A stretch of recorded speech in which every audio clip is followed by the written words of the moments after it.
ยจะมาเรนายาจาเรกทำคิดแต่เบาวะกองงศีลกองงธรรมพระเจ้าได้ถึงคุณครูบาอาจารย์นันนาภูขาทั้งหลายจะนับผู้เป็นนาโตระไปโดยกายกรรมวจีกรรมมโนกรรมและอิริยาบถตังนาสีผู้เจงาทีนาคาได้กระทำไปดังนั้นก็ดีบรุเจงาทีอาได้กระทำเสียดังนั้นก็ดีผู้ขาทั้งหลายก็ผู้เป็นนาโตระขอพระพุทธเจ้าพระเกี่ยวเจ้าทั้งสามประการนาจุงในอาภายขอคุณนาจุงอาคือมีธรรมะเมตตา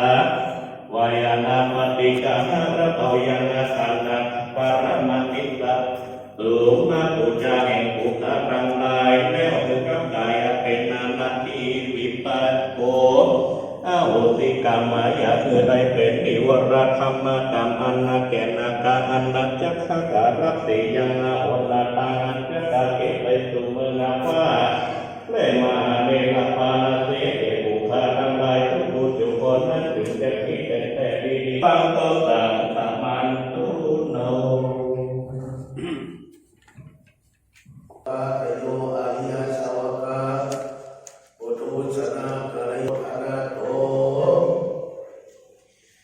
ยาวะปรัมปรายิมัสสมิสุจักรวาเลสุเทวตายมุนีวลาวัจนังสาธโมสุรนันตุสัมโพธัสสะนะโมตัสสะภะคะวะโตอะระหะโตสัมมาสัมพุทธัสสะโตอะระหะโตสัมมาสัมพุทธัสสะปุราเชวิตังยาวะนิพพานังสารนังคัสสะมิธัมมังสิริตังยาวะนิพพานังสารนังคัสสะมิสัมตังสิริตังยาวะนิพพานังสารนังคัสสะมิโตติยัมปิปุรังสิริตังยาวะนิพพานังสารนังคัสสะมิโตติยัมปิธัมมังสิริตังยาวะเอสาสิรัมมาคันเตเอสัมภาระเจติยังอังวันตามิสาวาโสรามาเกิดจากจามาลา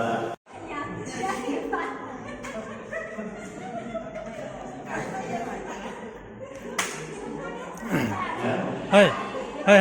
มาอยู่นั่นแหละมาอยู่นั่นมาอยู่นั่น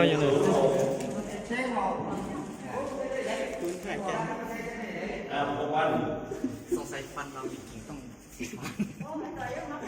เลยนะแม่เราอ่ะอาจจะจ้องไว้แล้วนะนี่แหละโอ้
ะ